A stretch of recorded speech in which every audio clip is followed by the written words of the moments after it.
Engrossed committee substitute for House Bill 4145 relating to carry or use of a handgun or deadly weapon. Third reading of the bill. Questions on passage of the bill? Senator from Morgan.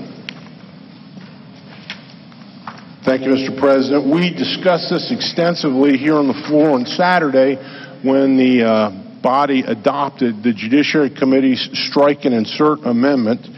House Bill 4145 now, as it's been amended by this committee, or by this body, endeavors to give life to a portion of the rights granted to the citizens of West Virginia,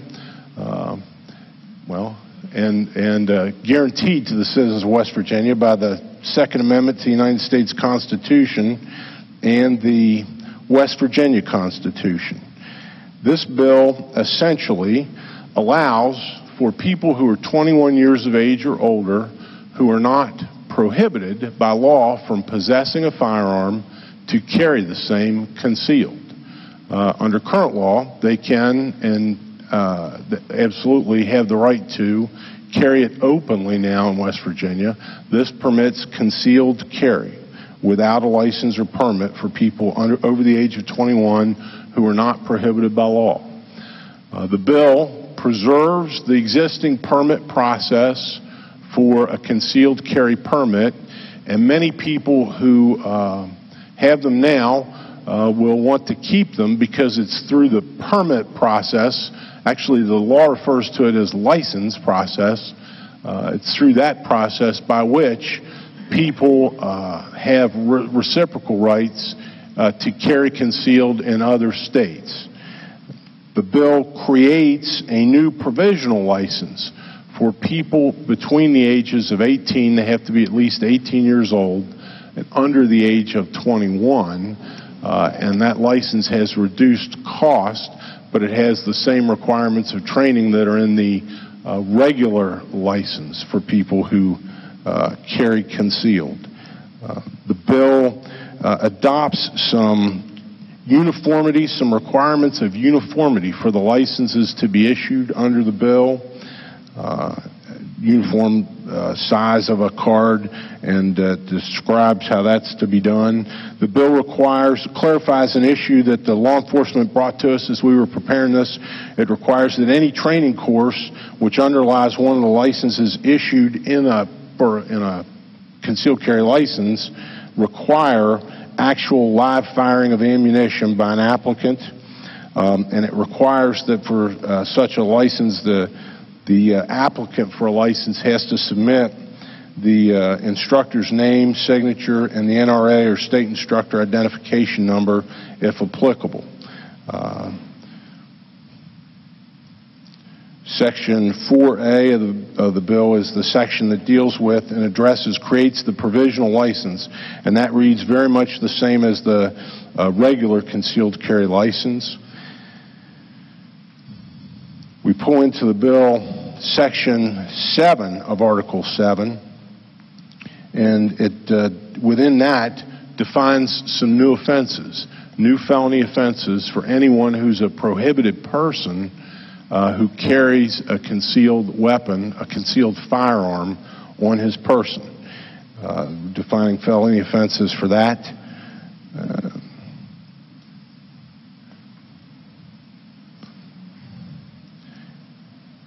I know that at least with a few of our members, this bill is controversial. And I think I have to say at this point that I think it should not be. The gentleman from Kanawha made the observation in our committee consideration of this legislation last week that if you think about it, what we have now in West Virginia is a situation where this is legal, this is not. Legal, illegal. It's a policy question, and I support it. The expansion of this right to bear arms is guaranteed to all of us in our Constitution. It would be inappropriate not to mention and discuss what we've seen so many times around the country and around the world. Most recently, over the weekend, all of us, I'm sure, watched in horror as to what happened in Kalamazoo, Michigan. 6 people shot and killed. I did some research after seeing that, and it was, I have to bring to the attention of the members. The police chief of Detroit, Michigan, made some remarks in December of last year, in which he indicated, these were quoted from the Detroit News, that he thought more armed citizens would help drive down the crime rate. So Michigan, as it turns out, is one of those states, and perhaps the last state in the United States, to have one of those local permit boards with members that restricted the rights of people to have arms or to carry firearms. And it's hard to know. We don't know all the facts of that case. It's hard to know whether or not an armed citizen might have been able to prevent some of that loss of life that occurred in Michigan over the weekend. But it would be my hope, with the passage of this bill, that the arming of law-abiding West Virginia citizens without red tape, without enormous expense that deters people from seeking licenses, will make us safer. That's the object of this bill. And it must be observed, I believe, that the places in this world where the gun restrictions are the strongest are the places where it is the most dangerous. Baltimore, Maryland has incredible gun restrictions. Chicago, Illinois, very severe and tight gun restrictions. Paris, France. We all watched in horror last year, and I have to wonder, how many of those people, victims of those senseless slaughters, whether it's in a school in Newtown or in Paris, France, or in San Bernardino, could have been prevented if there were a person there, a good guy, who was armed and could respond. I think this is good policy. I trust the law-abiding citizens of the state of West Virginia to be responsible with this right. I'd be happy to try to answer questions, Mr. President. Otherwise, urge passage of the bill. Questions on passage of the bill? Is there discussion? Senator from Jefferson. Senator from Marshall. Thank you, Mr. President. Will the senator from Morgan yield? Will the senator yield? Senator yields. I'm not on finance. I am interested about the live fire component. Is that only for the provisional license for 18 to 21, or is that all concealed carry permits that will be henceforth granted for folks that may be beyond 21 but still want to have reciprocity, so they'll have to go through the process? It's both, and it's a great question, and I should have mentioned a little more about that. One of the issues that was brought to us by law enforcement was, although the current law says, refers generally to instruction in live fire, there are apparently some instructors who were not deeming that to include actual live firing, but instruction regarding it without firing. And the law enforcement thought, and we agreed, that that should be a component of the training requirement. To be similar, before you get your automobile license, you got to do a test run with the. Is that correct? You have to get the permit. So it is a requirement of both the regular license and the provisional license that's created in this bill. Okay. So the regular licensees that may have already had a concealed carry permit, it may be expiring, they want to renew it. Are they subject to the live fire component when they renew? Not for a renewal. Thank you.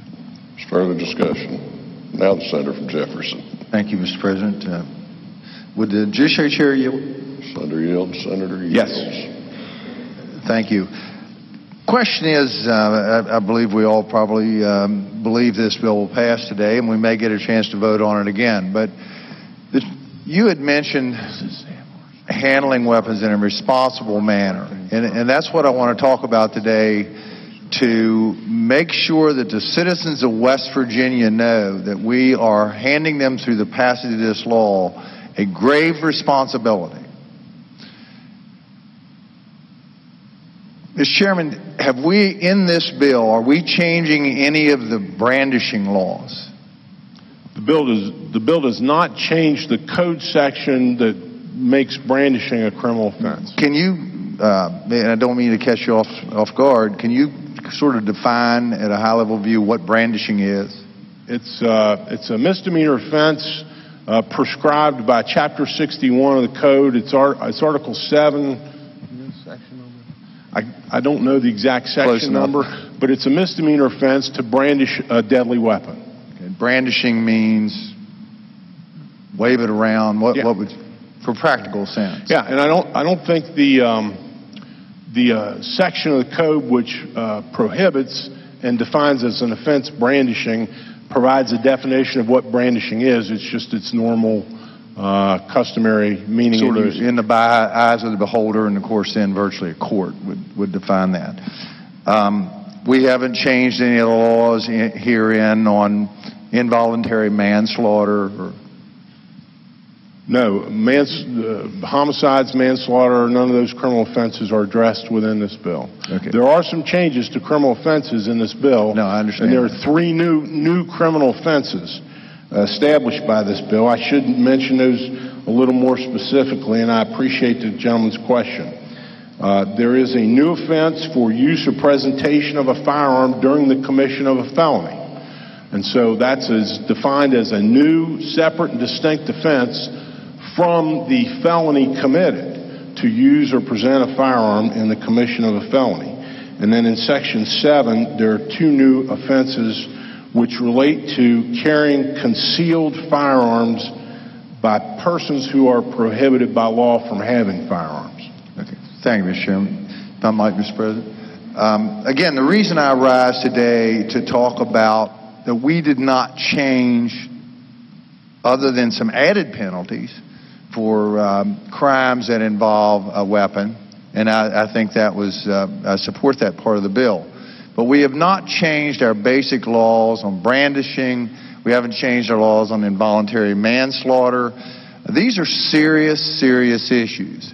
And the Judiciary Chair talked about responsibility. And I know that deep in my heart, I realize that all the black shirts you've seen from Citizens Defense League, these are responsible people, I would almost guess, without exception, have a concealed weapons permit, and they know that responsibility when they got their license and so forth. But what I want to say today is that we are handing, by passage of this bill, a grave responsibility to those that might stick that handgun in their pocket or their pants pocket or beside them on a car seat. Because you may very well end up in a situation that you're going to be in an awful lot of trouble. If you're brandishing or if somehow a confrontation, someone gets shot, the responsibility that comes with the action of this legislature is now handed in every one of the citizens of West Virginia. And I remind everyone how grave that responsibility is for the safety of children, for the safety of themselves, and so forth. So I have no doubt at all, and I don't rise to speak against the bill, but to take this moment in time to highlight the responsibility that those that make the personal decision to carry a gun are taking on a grave responsibility. Thank you, Mr. President. Is there further discussion? Senior Senator from the 4th. You say well, to the Senator yield. Sorry, Senator from Jefferson. You say to the citizens of West Virginia, don't you mean to any citizen who happens to be in West Virginia of the United States? Well, I didn't go there, but you're absolutely right. That's all I wanted to know. Absolutely right. Further discussion. The Senior Senator from the 17th. Thank you, Mr. President. I'd like to briefly rise in opposition to this bill. And the first thing I'd like to mention is sort of what the senator from Harrison alluded to on Saturday, and that this is not an issue about whether you're for or against the Second Amendment. The current concealed carry process has been endorsed and approved by the U.S. Supreme Court since the 1800s.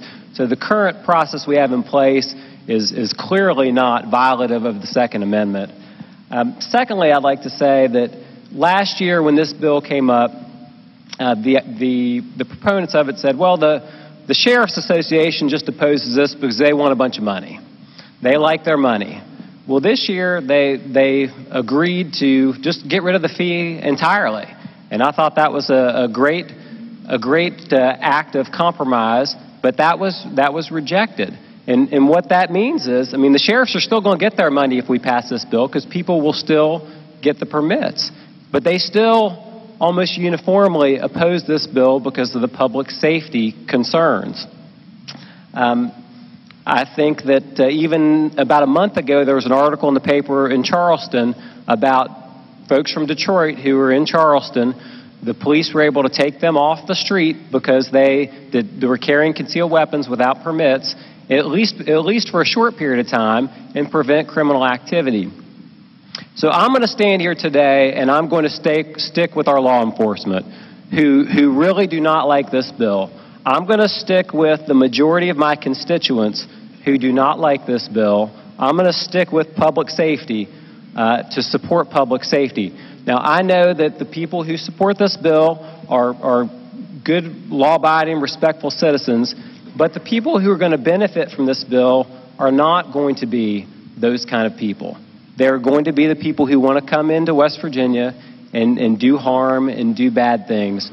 So today I'm going to stand up, I'm going to stay with our law enforcement officials, and I'm going to vote against this bill. Sir, further discussion? Further discussion? Junior Senator from the 2nd. Thank you, Mr. President.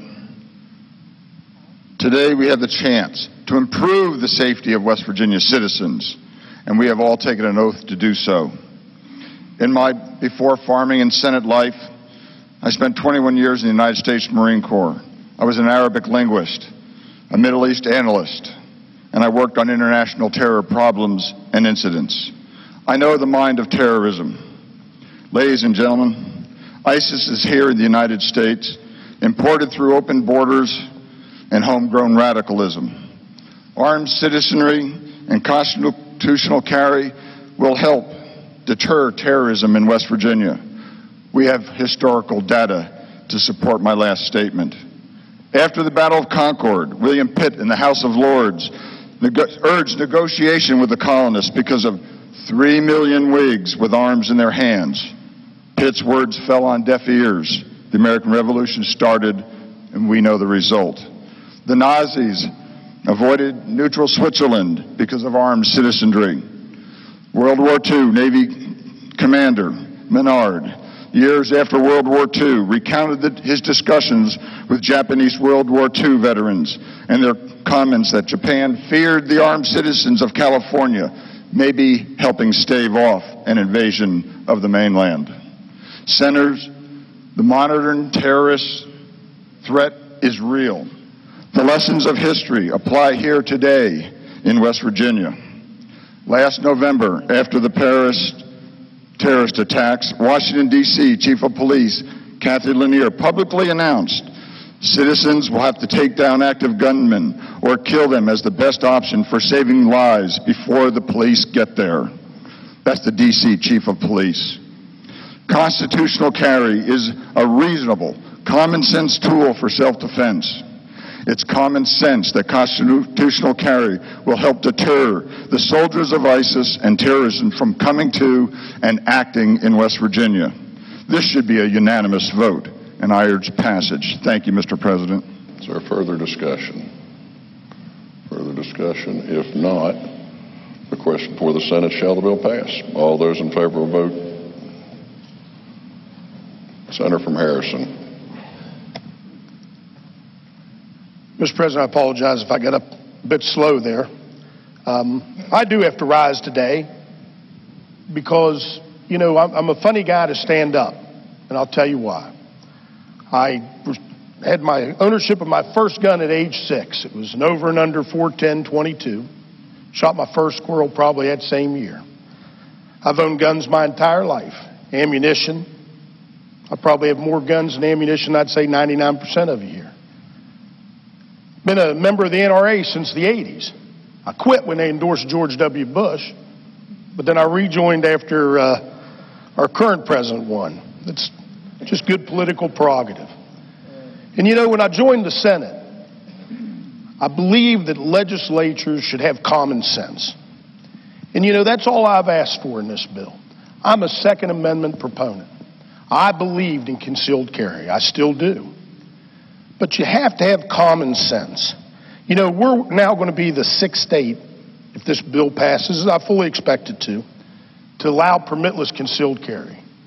The majority of those do not allow individuals under the age of 21 to concealed carry. The majority of those do not allow people to consume alcohol in concealed carry. The majority of those states do not allow concealed carry in places that sell alcohol. Several of them, I believe 2 out of the 5, require you to hold your hands up and identify yourself as a concealed carry carrier if you're confronted or speak to law enforcement. If you come into my home before you enter, one of the states requires you to inform me that you have a concealed carry. And that's the difference between open carry and concealed carry. If you have open carry, I have my right to not allow you in my home.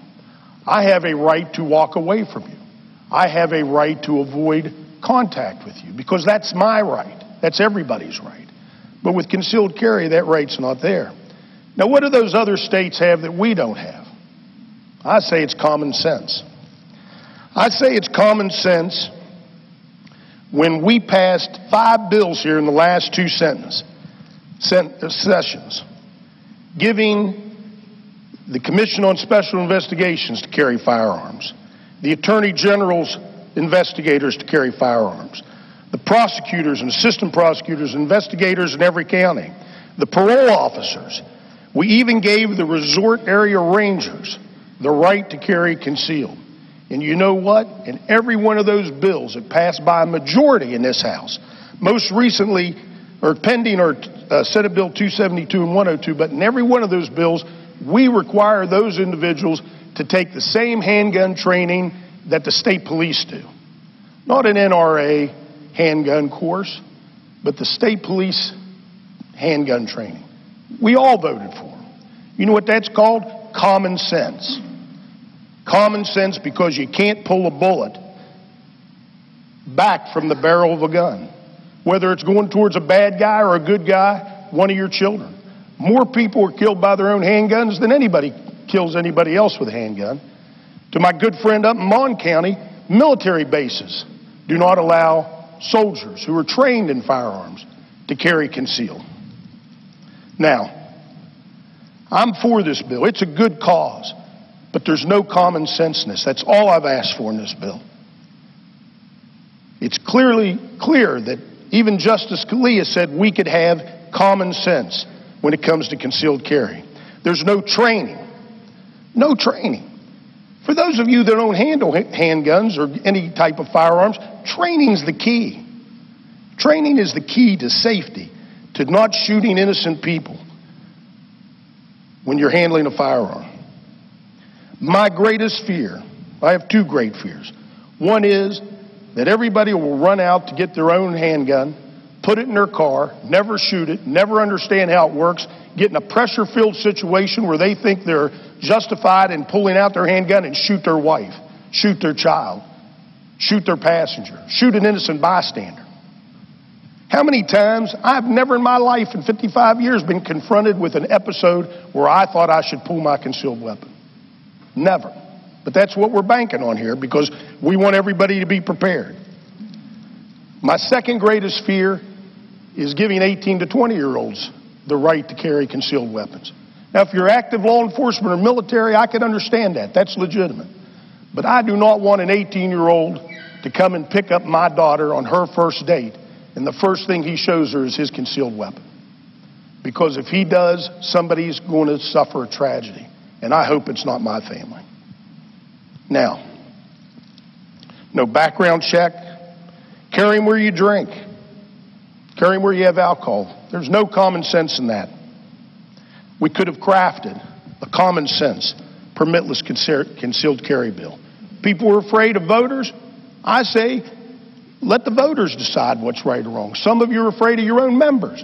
I say, let those members go their own way. We needed common sense in this bill. It's lacking here. And unfortunately, I cannot support it when common sense is lacking from our legislation. And I urge members to use their heads, use common sense. Let's come back and craft a good bill next year and pass it. Vote against this one, please. Further discussion. Senator from Montague. Thank you, Mr. President. Folks, today I reluctantly rise to speak to this bill, this piece of legislation. And I had prepared remarks earlier, and I left them in the office intentionally. I felt like it sounded like a bunch of excuses within my arguments. And so I'm just going to shoot from the hip here, and no pun intended. But I, too, am the NRA. I am a firearm collector. There's probably no one in this room more pro-Second Amendment than I am. I profess it on my license plate each and every day. It's 1911A1. And for you folks who understand what that means, that's the very first firearm that was used, pistol firearm, that was used in World War I. It also corresponds with the date, 100 years later, that I entered this body. So it was kind of an anniversary that I was giving an homage to, if you want to call it that. But folks, far too often this session and last session, I've seen legislation where we're trying to fix something that, in my mind, is not broke, and I think that's what we're doing here. Again, I'm just flying by night here. But you know, my eloquent remarks from the Harrison County delegate or senator and Jefferson and Kanawha County are far better than what I'm offering you now, I know. But you know, I have my concerns. And one scenario I keep playing out in my mind as a father is I have twin sons, as many as you know, and they're 8-year-old. And they're very curious, extremely curious. And I'll share a story that happened just 2 years ago. In my closet at that time, I had an old firearm, didn't work, but I found my son playing with it later on that day. And it's literally scared me. It could have been anything else, but that was the only thing I had in that closet. So within days later, I actually created an 8x8 room in my basement that has my reloading equipment and all the firearms I collect. And mine are rare firearms. They're not just the AR-15s that's so popular right now. They're rare firearms, and I take great pride in them. And if you were to come to my house, I would take you downstairs and show them off. But my sons are very curious, as are all children. And my fear is that you're opening this up so that mom, wherever she may be in the world, or a young person, leaves a gun carelessly someplace that a child could get to it. Mom takes the kids to school and that handgun's in her purse. Nothing wrong with that, but she doesn't have training, perhaps. And that's a fear of mine. And if she leaves it when she comes home, I know time and time again my own personal sons are constantly digging in my wife's purse to get out the cell phone so they can play games on the cell phone. And what if she had a handgun there and she didn't have the training and they removed it and obviously started playing with it? Or in another scenario, maybe 2 years older than that, maybe 11 or 12 years old, and they find the handgun in their mom's purse or her dad's glove compartment, say, you know what, I'm going to take this to school and show it off to the kids at school. Well, folks, there's a lot of scenarios that this bill doesn't address because we're taking out the training. We're taking out the safety. And that's all I'm asking for. If this was a true Second Amendment, I'd be right there with these guys because they're responsible gun owners. I'm a responsible gun owner. The gentleman from Harrison County is a responsible gun owner because we've all had training. And kudos to every one of you who have gone through the training courses. And I would recommend you refresh those every 3 or 4 years. But we're setting into play a situation where we could have blood on our own hands later on, and I can't be party to that. And I hope those members on the other side of the aisle and folks who are listening back home can understand my reasoning. Thank you, Mr. President. Further discussion. Senior Senator from the 15th. Thank you, Mr. President. I wasn't planning on standing up and speaking for a second. Senator from Putnam, go ahead and pull that clip off and hand it to me here for just a moment.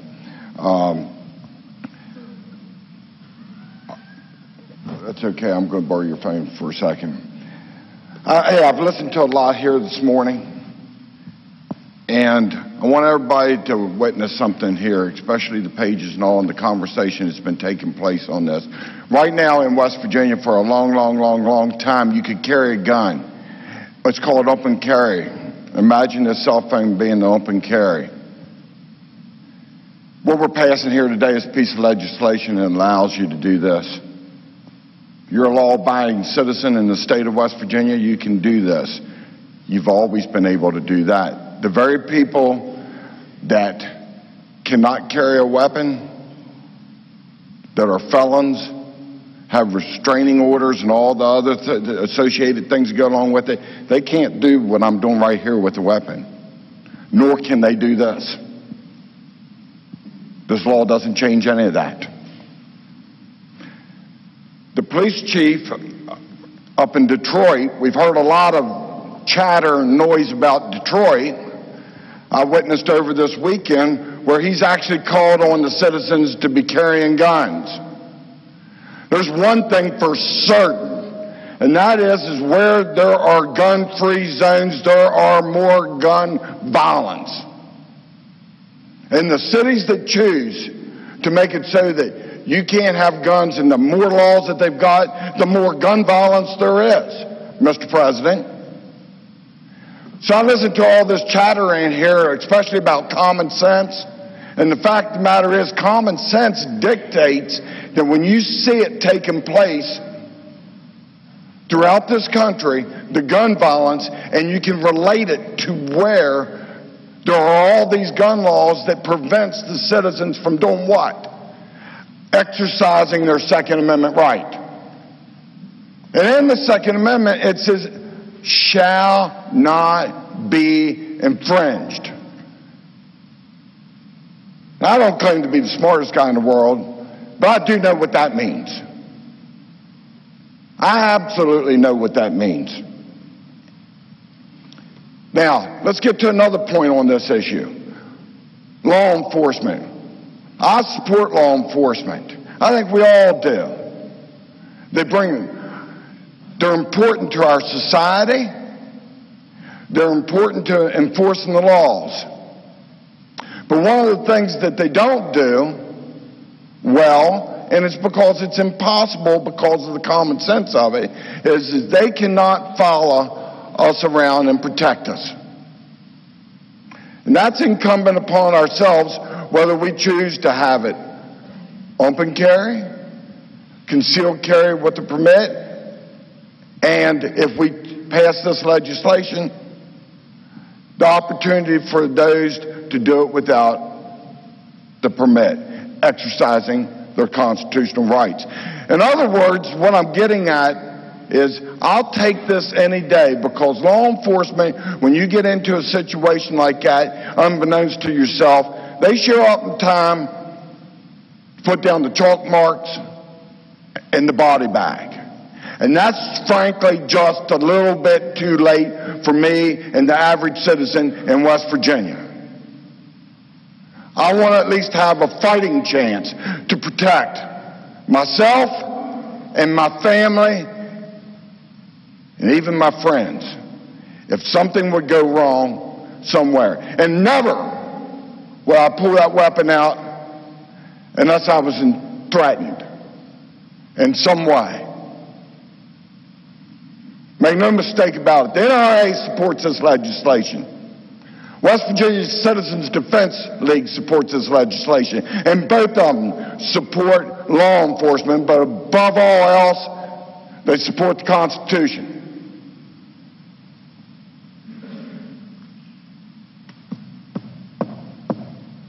I think I've made all the points I need, Mr. President. Thank you very much. Is there further discussion? Senator from Upshur.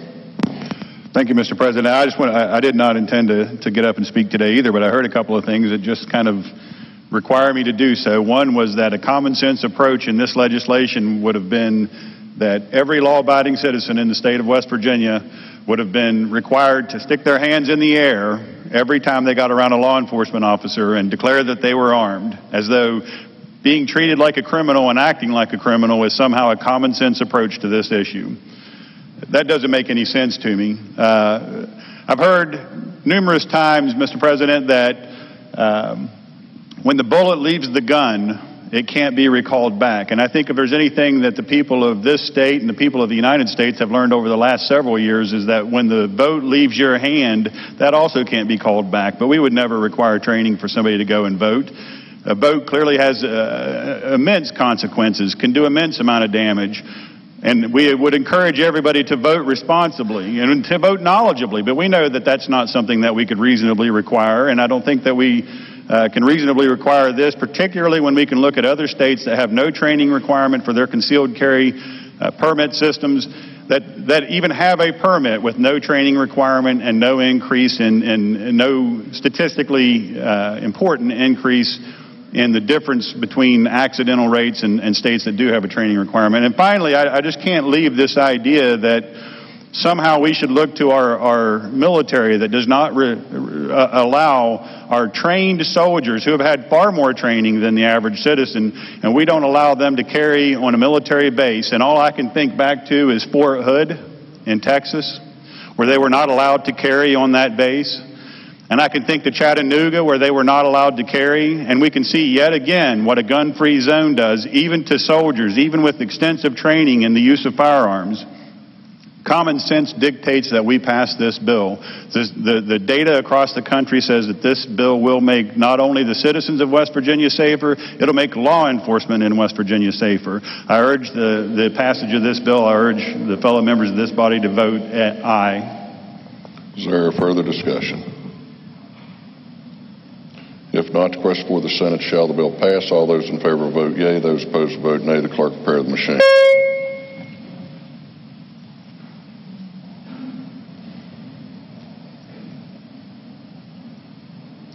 Has every member voted? If so, the clerk close the machine to ascertain the results. On this question, 24 yeas, 9 nays, 1 absent, not voting.